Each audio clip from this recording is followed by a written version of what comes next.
শিক্ষার্থীবৃন্দ, আমরা আজকেও একটা ইংরেজি ক্লাস নিয়ে হাজির হয়েছি। আজকেও আমরা একটা মজার একটা ইংরেজি ক্লাস করব। আমরা সবাই মনোযোগ সহকারে দেখি। আমাদের যে সেন্টেন্সগুলো নিয়ে এখন আলোচনা করব সেটা হচ্ছে যে আমাদের কোনো বিষয়ে সমস্যা হয়েছে বা কোনো জিনিসে সমস্যা হয়েছে, এর বুঝালে আমরা এই স্ট্রাকচারটি ব্যবহার করব। আমরা স্ট্রাকচারটি একটু শুরু করি। আমরা সবাই দেখি আমাদের প্রথমত স্ট্রাকচার আমরা শুরু হচ্ছে দেয়ার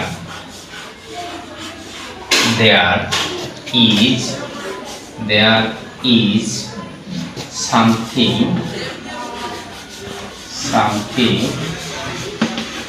there is something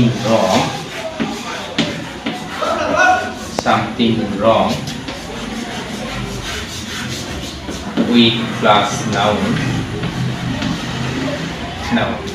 অর্থাৎ যখনই কোনো বিষয়ে সমস্যা হয়েছে বা কোনো জিনিসের সমস্যা হয়েছে, এরূপের ক্ষেত্রে যখন আমরা কথা বলবো তখনই আমরা এই ধরনের সেন্টেন্সের স্ট্রাকচারটি ব্যবহার করব। আবার একটু দেখে নিই, there is something wrong with plus noun. তাহলে আমরা মনে করি, আমরা যদি এক নম্বর একটা সেন্টেন্স যদি আমরা ব্যবহার করি তাহলে আমরা দেখি, মনে করো আমার কম্পিউটারে সমস্যা হয়েছে। যখনই এরূপ বুঝাবে তখন আমরা দেব there is something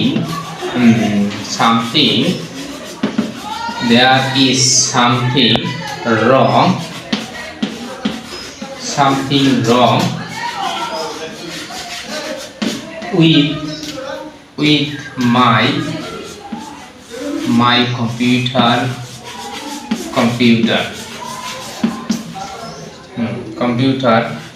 শিক্ষার্থীবৃন্দ, আমরা একদম ইজিলি বলতে পারি there is something wrong with my computer, অর্থাৎ আমার কম্পিউটারে সমস্যা হয়েছে।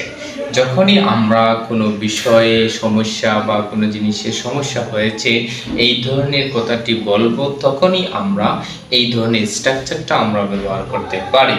যেমন আমরা আমার কম্পিউটারে সমস্যা হয়েছে, এরূপ যখনই বলবে তখনই there is something wrong with my computer আমরা বলতে পারি। আমরা আরও কয়েকটি উদাহরণ আছে, আমরা 2 নম্বরের উদাহরণের মধ্যে আমরা বলবো ঠিক অনুরূপভাবে।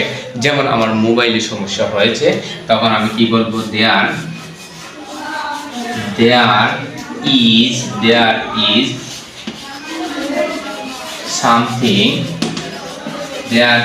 something wrong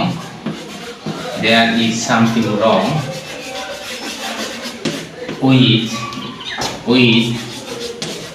my mobile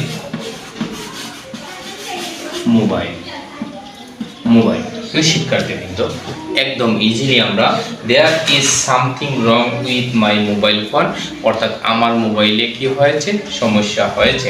অর্থাৎ আমরা বারবারই এটা বলতে পারি, যখনই আমাদের কোনো বিষয়ের সমস্যা হয়েছে এইরূপ অর্থে যখন আমরা কথা বলবো তখনই আমরা এই ধরনের স্ট্রাকচারটা আমরা ব্যবহার করতে পারি।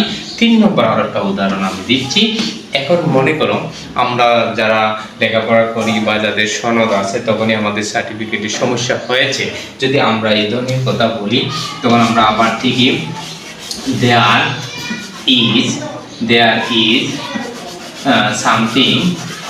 there is something wrong with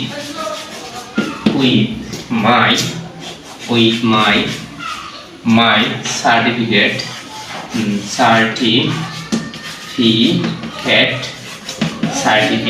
অর্থাৎ there is something wrong with my certificate।